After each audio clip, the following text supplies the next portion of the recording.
एक छोटा सा नगर था। उस नगर में एक बूढ़ी औरत निर्मला अपने बेटे कालू के साथ रहती थी। कालू दिन भर खेतों में काम करता, तब जाकर घर चलता था। बेटे कालू, आज खेतों में जरा देर से चले जाना काम करने। क्यों माँ, क्या बात है? कुछ काम था क्या? हाँ बेटा, बकरियां भूखी हैं, जरा नदी के पास जाकर इन्हें चरा ला। ठीक है माँ, ऐसा करो, मेरा खाना बांध के दे दो, वहीं खा लूंगा। पता नहीं कितनी देर हो जाए। निर्मला खाना बांध कर कालू को दे देती है और कालू बकरियों को हाँकते हुए नदी के पास ले जाता है और सभी बकरियां अपना चढ़ने लगती हैं। चलो जी, बकरियां तो खाने में मस्त हैं। मैं जरा खाना खा लूं।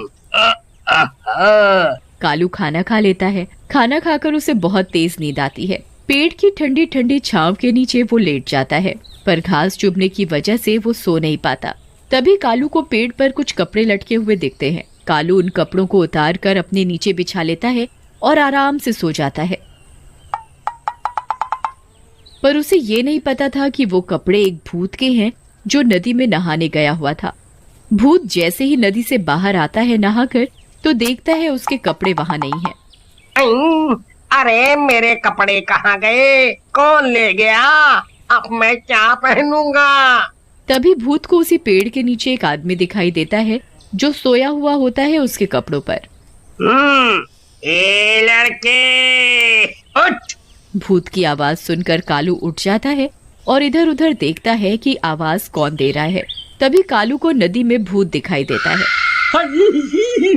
मम्मी, कौन हो भाई तुम? दिखाई नहीं देता क्या मैं कौन हूँ? आंखों से अंधे हो क्या? मैं भूत हूँ। तुम भूत हो? कहाँ से भूत हो भाई तुम? देखने से तो भूत जैसे नहीं लगते। तुम तो कोई गंदे से आदमी दिख रहे हो। ऐसा लग रहा है कई सालों से नहाए नहीं हो।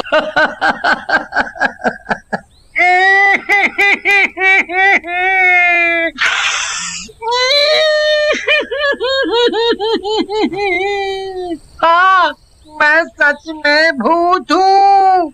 अब मैं भूत जैसा नहीं दिखता तो मैं क्या करूँ?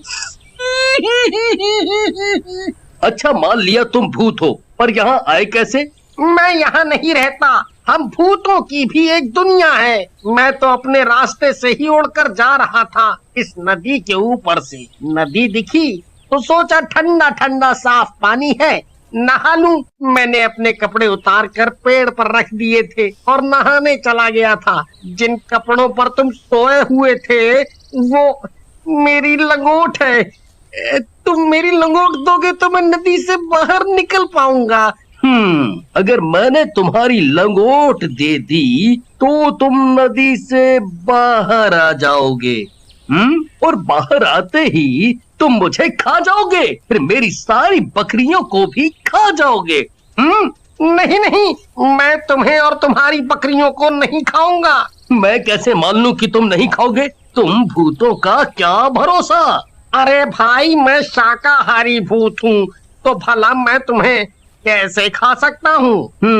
अगर मैंने अब इसे इसकी लंगोट दे दी तो ये भूत अपनी लंगोट लेकर चला जाएगा। मैं सोच रहा हूँ क्यों ना मैं इसकी लंगोट ना देकर इससे अपना काम निकालूं। ये भूत लंगोट के बदले मेरे सारे काम कर सकता है। भूत भाई देख, तेरी लंगोट तो मैं तब दूंगा जब तुम मेरे सारे काम करोगे। ठीक है, मैं तुम्हारे सारे काम कर दूंगा, पर तुम मुझे बाहर तो आने दो। कालू भूत को उसकी लंगोट तो नहीं देता, उसके लिए घर जाकर अपने कपड़े ले आता है और उसे अपने कपड़े पहना देता है। ए भूत, जब तक मेरे सारे काम नहीं होते तब तक तुम यही कपड़े पहनोगे। फिर मुझे तुम छोड़ दोगे ना? हाँ, छोड़ दूंगा। फिर कालू भूत को अपने कपड़े पहनाकर अपने साथ अपने घर ले जाता है। भूत भाग बेटा, ये हमें खा जाएगा। नहीं माँ, डरो मत, ये हमें नहीं खाएगा और ये भूत मेरा दोस्त है। भूत भी कभी किसी का दोस्त होता है क्या? तू पागल तो नहीं हो गया? कालू अपनी माँ के कान में जाकर सब बता देता है। बेटा, तू इसे घर तो ले आया है, पर इसे लाकर कोई मुसीबत खड़ी मत कर देना।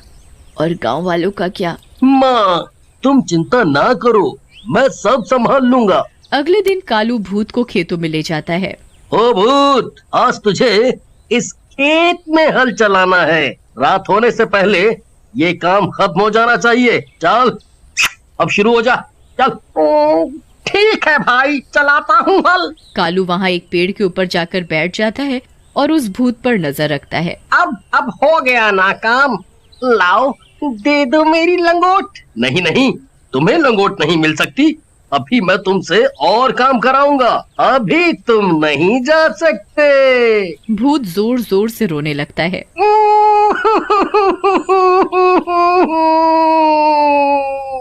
भाई मेरी लंगोट दे दो। अगर मेरे भूत भाइयों को पता चला कि मेरी लंगोट एक साधारण आदमी ने ले ली है और वो मुझे इसके बदले काम करा रहा है, तो मेरी बड़ी बदनामी होगी। ओहो, तू रोता बहुत है। अच्छा ये बता, भूख लगी है? खाना खाया? हाँ, खाऊंगा ना। बहुत जोरों से भूख लगी है। कालू अपने साथ जो खाना लाया था दोनों मिलकर उसे खाते हैं, पर भूत तो सालों से भूखा था।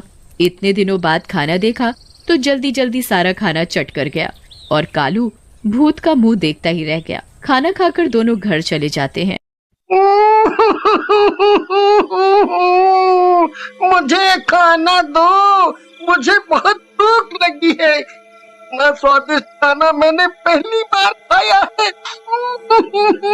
और तू? अरे तू रोता क्यों है? मैं तेरे लिए अभी खाना लाती हूँ। माँ खाना बनाती है और भूत खाता ही जाता है, खाता ही जाता है, बस खाता ही जाता है। माँ खाना बनाते बनाते थक जाती हैं और घर का सारा राशन खत्म हो जाता है। और दो खाना। ओ भूत, अब कहाँ से दूं खाना? सारा राशन तो तू खा चुका है, अब घर में कुछ नहीं है खाने को। अरे माँ, ये सदियों से भूखा है, आज इसने मेरा खाना भी खा लिया। तभी गांव से मुखिया आते हैं अपनी बेटी की शादी का न्योता देने। भूत भूत भूत भूत, भागो भागो सभी, नहीं तो ये हमें खा जाएगा। मुखिया जी डरिए मत, ये आपको कुछ नहीं करेगा, ये हमारे साथ ही रहता है। कालू, तुम बोलते हो तो मान लेता हूँ कि ये किसी को कुछ नहीं करेगा। मुखिया जी, यहाँ कैसे आना हुआ? अरे हाँ, मैं इस भूत को देखकर सब भूल ही गया था। कल मेरी बेटी की शादी है, आपको न्योता देने आया था। फिर मुखिया वहाँ से चला जाता है। अगले दिन गांव में शादी की तैयारी चल रही होती है, तभी वहाँ कालू और भूत पहुँच जाते हैं। भागो भागो, गांव में भूत आया है, ये हमें खा जाएगा भैया। अरे अरे, रुको रुको सभी, ये भूत मेरे साथ है, ये किसी को कुछ नहीं कहेगा, किसी को भी नहीं खाएगा, ये शाकाहारी भूत है। सभी गांव वाले हैरानी से देखने लगते हैं। अरे कालू भाई, भूत भी कोई शाकाहारी होता है? मजाक मत करो। मैं कोई मजाक नहीं कर रहा, और ये भूत मेरे घर बहुत दिनों से रह रहा है, इसने हम में से किसी को कुछ भी नहीं किया। भाइयों, मैं किसी को नहीं खाऊंगा, मैं औरों जैसा भूत नहीं हूँ। कालू के पास मेरी लंगोट है, अगर ये मेरी लंगोट दे दे तो मैं अभी यहाँ से चला जाऊंगा। लंगोट वाली बात पर सभी गांव वाले जोर जोर से हंसने लगते हैं। इसका मतलब तू भूत बिना लंगोट के घूम रहा है। फिर सभी हंसने लगते हैं। सभी गांव वाले आपस में बातें करने में मस्त होते हैं और उधर भूत को खाने की खुशबू आ रही होती है। भूत खुशबू तक पहुंच जाता है, देखता है उसके सामने इतना बढ़िया बढ़िया खाना रखा है। वो इधर उधर देखता है कि कोई नहीं देख रहा और वो फटाफट सारा खाना चट कर जाता है। तभी एक बच्चा उसे खाना खाते देख लेता है। मुखिया जी, वो भूत ने शादी का सारा खाना खा लिया। हो, सत्यानाश हो इस भूत का। अब मैं ना कैसे खिलाऊंगा, मेरी बेटी की शादी कैसे होगी। मुखिया जी, आप चिंता ना करें, ये भूत है ना, इसने खाया है, यही बनाएगा सारा खाना फिर से। भूत तेरा आज का काम यही है।